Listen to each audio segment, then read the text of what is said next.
પરમાત્માએ આ શરીરની રચના શા માટે કરી આપી છે? પ્રશ્નના જવાબ માટે સાંભળો સાગર કથા 21 મે 2024 અમૃત બિંદુ। વક્તા પરમ પૂજ્ય સદગુરુ શ્રી રામકૃષ્ણદાસજી સ્વામી। શ્રી સ્વામિનારાયણ સંસ્કારધામ ગુરુકુળ ધ્રાંગધ્રા। એવા મહારાજના જે મુક્ત પુરુષ હોય એને અક્ષરધામને અને અક્ષરધામનો જે ધામી એને આ મુક્તને અણુ માત્ર દૂર નથી। પ્રભુના સ્વરૂપમાં પ્રધાન પ્રીતિ હેત ના થયું તો આપણે શું કમાયા?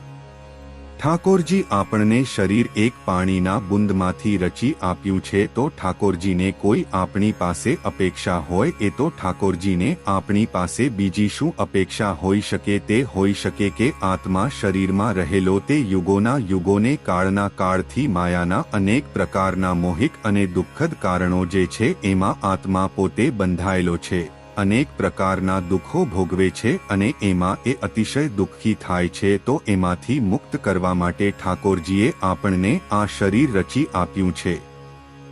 આ શરીર આત્માનું નથી તો આ શરીરથી કે શરીરના અંગોથી કે પરમાત્માએ આપેલી બુદ્ધિના યોગે કરીને આપણે મેળવેલી ધનસંપત્તિ આપણી કેવી રીતે થઈ શકે?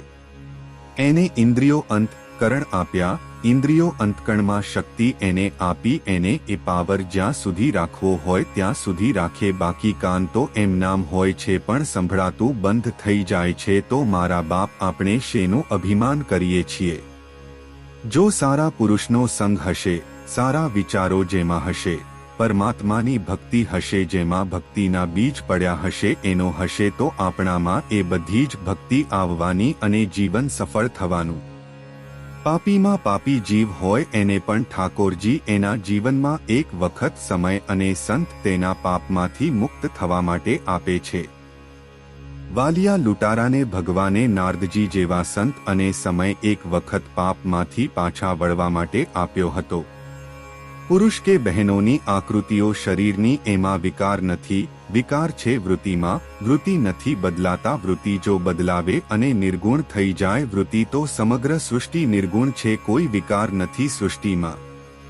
મૃત્યુ સમય જેવો સંકલ્પ હશે આત્મા તેવા દેહમાં જ ગતિ કરશે।